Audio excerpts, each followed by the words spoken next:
میرے عزیز بھائیوں، دیہاتی کہاوت ہے، جو اس نے باز بسورا اس نے سب دورا۔ میرے عزیز بھائیوں، ہماری اور آپ کی کوشش ہوتی ہے کہ میرا بیٹا میرا فرما بردار ہو جائے، میری عزت و توقیر کرے، میرا خیال رکھے۔ لیکن میں آپ سے پوچھنا چاہتا ہوں، اپنے آپ سے پوچھنا چاہتا ہوں، کیا ہم اور آپ اپنے والدین کی خدمت کرتے ہیں؟ ان کو خوش کرتے ہیں؟ ان کو خوش کرنے کے لیے ہم اور آپ کوشش کرتے ہیں؟ اگر آپ اور ہم اپنے والدین کی خدمت کریں اور ان کے دل کو خوش کر دیں تو خود بخود میرا اور آپ کا لڑکا یا بال بچے جو ہیں ہمیں اور آپ کو عزت و توقیر کرتے ہوئے نظر آئیں گے۔ میرے عزیز بھائیوں، میرے نبی نے فرمایا کہ ہر بچہ اور بچی کی پیدائش فطرت اسلام پر ہے۔ اب اس کے ماں باپ اسے یہودی بنا دے، نصرانی بنا دے، دیوبندی بنا دے، اہل حدیث بنا دے، یعنی بچہ دیکھتا ہے کہ میرا باپ جو ہے علماء سے محبت کرنے والا ہے کہ نہیں ہے۔ بچہ دیکھتا ہے میرا باپ جو ہے مسجد میں نماز پڑھنے کے لیے جاتا ہے کہ نہیں جاتا ہے۔ بیٹا دیکھتا ہے کہ میرا باپ جو ہے بڑوں کی عزت و احترام کرتا ہے یا کہ نہیں کرتا ہے، رمضان آنے پر روزہ رکھتا ہے کہ نہیں رکھتا ہے۔ سارے ہمارے حسنات و کنات میں عزیز بھائیوں، ہمارے اور آپ کے بچے دیکھتے ہیں، جس طرح ہم اور آپ کرتے ہیں اسی پر وہ بچے جو ہے عمل کرتے ہوئے نظر آنے لگتے ہیں۔ اس لیے میرے عزیز بھائیوں، میں بتانا یہ چاہ رہا ہوں، میں کہنا یہ چاہ رہا ہوں کہ پہلے ہم اور آپ جو ہیں خود جو ہے علماء سے محبت کرے، اللہ کے گھر سے محبت کرے، رسول اللہ کے گھر سے محبت کرے اور بڑوں کا ادب و احترام کرے، دوست و اقارب کا خیال رکھے، تو خود بخود میرا اور آپ کا بیٹا اس باتوں پر عمل کرتا ہوا نظر آئے گا۔ میرے عزیز بھائیوں، شریعت مصطفیٰ کا حکم، جیسی بچے کی پیدائش ہو اس کے داہنے کان میں اذان اور بائیں کان میں تکبیر، ذرا بول دیجئے۔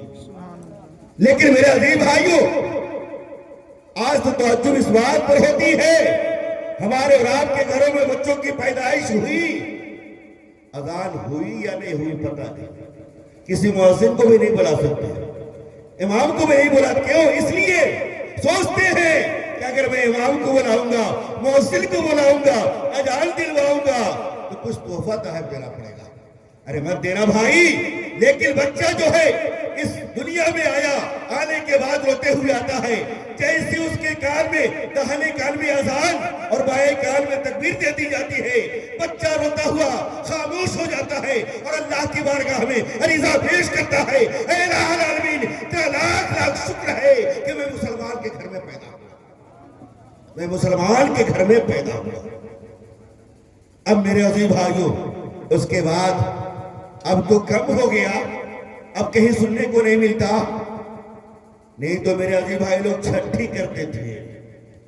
شریعت مصطفیٰ میں چھٹی کا ذکر کہیں نہیں، ہاں 7ویں دن اس بچے کا عقیقہ کیا جائے، اس بچے کا عقیقہ کیا جائے۔ میرے عزیز بھائیوں، بڑے خوش نصیب ہیں ہمارے لٹن بھائی جو اپنے بچوں کا عقیقہ کر رہے ہیں، مسلمانی کر رہے ہیں۔ میرے عزیز بھائیوں، تو 7ویں دن عقیقہ کرنا چاہیے، اور اگر 7ویں دن نہ کر سکا، زندگی میں جب بھی موقع ملے وہ کر سکتا ہے میرے عزیز بھائیوں۔ لیکن لوگ سمجھتے ہیں کہ اب میں بچے کا عقیقہ کر دیا، کچھ دن کے بعد مسلمانی کریں گے، اس کے بعد جو ہے پھر ہمارا دھیان کہاں چلا جاتا ہے، اب آگے کچھ نہیں، ڈائریکٹ شادی کا۔ نہیں میرے عزیز بھائیوں، جب میرا آپ کا بچہ جو ہے 7 سال کا ہو جائے، شریعت مصطفیٰ کا حکم ہے کہ جب 7 سال کا ہو جائے تو اسے نماز کا طریقہ بتاؤ، اور جب 10 سال کا ہو جائے اور نماز نہ پڑھے تو ڈنڈا مار کے نماز پڑھائی جائے۔ اب میں آپ سے پوچھنا چاہتا ہوں، اس میں کتنے حضرات 7 سال کے ہیں؟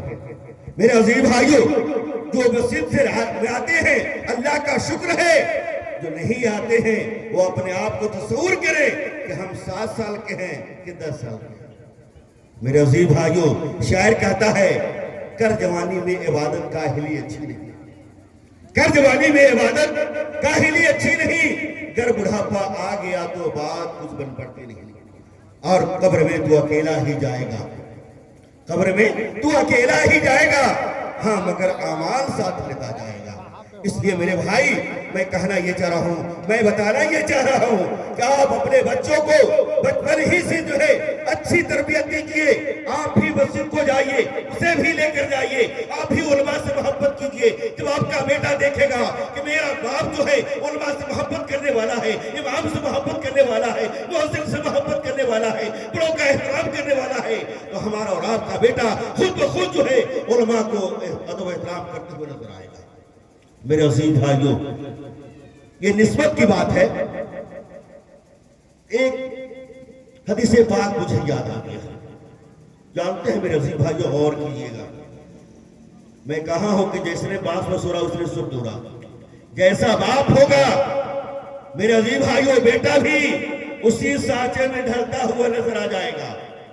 آپ غور کریں، حضرت امام حسین اور خلیفہ دوم حضرت عمر فاروق رضی اللہ عنہ کے صاحبزادے حضرت عبداللہ، بچپنے کا ایام ہے، بچپنے کے ایام ہے، دونوں آپس میں کھیل رہے ہیں، کھیلتے کھیلتے دونوں میں کچھ باتیں ہو جاتی ہیں، کچھ باتیں ہو جاتی ہیں۔ خلیفہ دوم حضرت عمر فاروق رضی اللہ عنہ کے صاحبزادے حضرت عبداللہ فرماتے ہیں، اے امام حسین، آپ مجھے جانتے ہیں، آپ مجھے پہچانتے ہیں، میں کن کا صاحبزادہ ہوں، میں کن کا لڑکا ہوں؟ امام حسین نے کہا، اے عبداللہ، میں اچھی طرح جانتا ہوں کہ آپ کن کے لڑکے ہو۔ ارے ہاں ہاں، آپ انہی کے لڑکے ہو جو میرے نانا جان کے غلام ہیں، جو میرے نانا جان کے غلام ہیں۔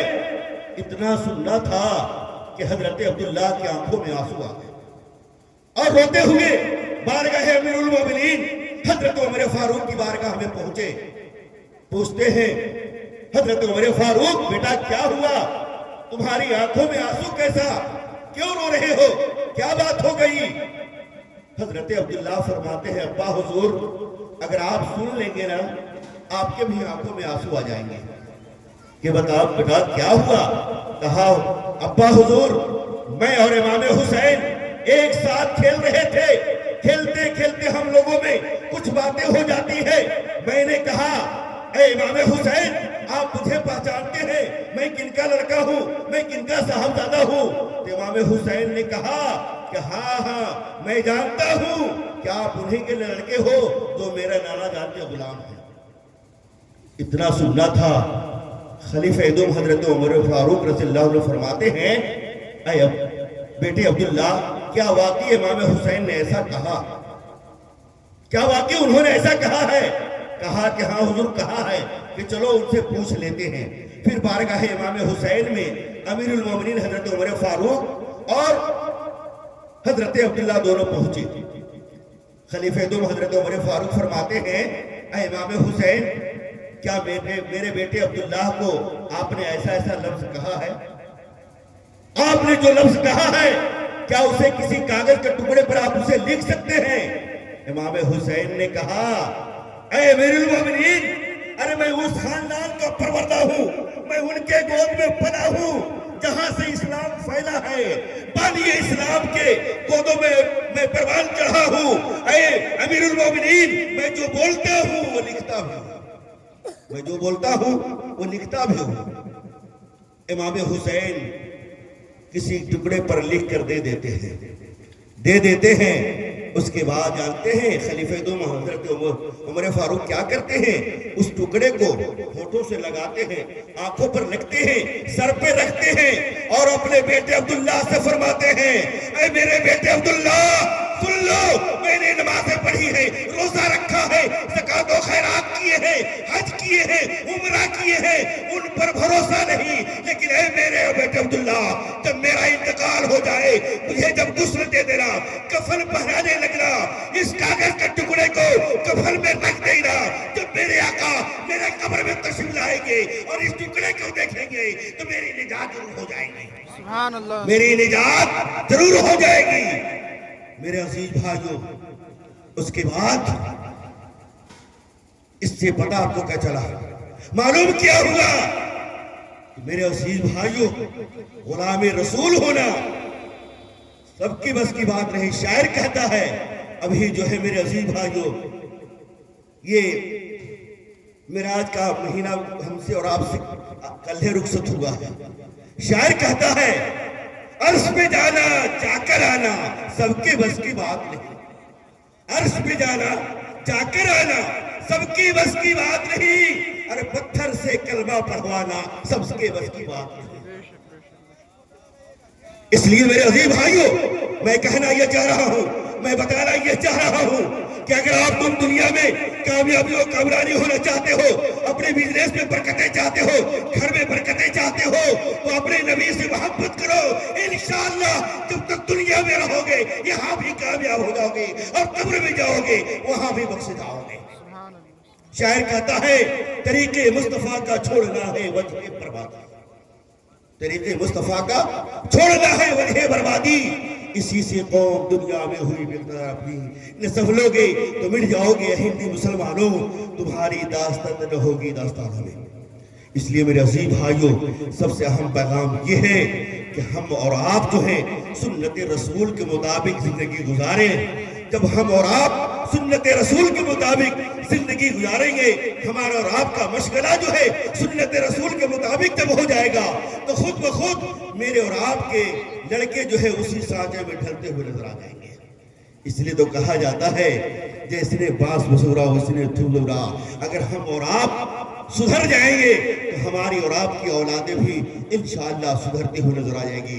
اللہ کی بارگاہ میں دعا ہے کہ جو کچھ میں نے بیان کیا، الہ العالمین سب سے پہلے مجھ گنہگار کو اس پر عمل کرنے کی توفیق و رفیق فرما، بعد تمام سامعین کو اس پر عمل کرنے کی توفیق و رفیق فرما۔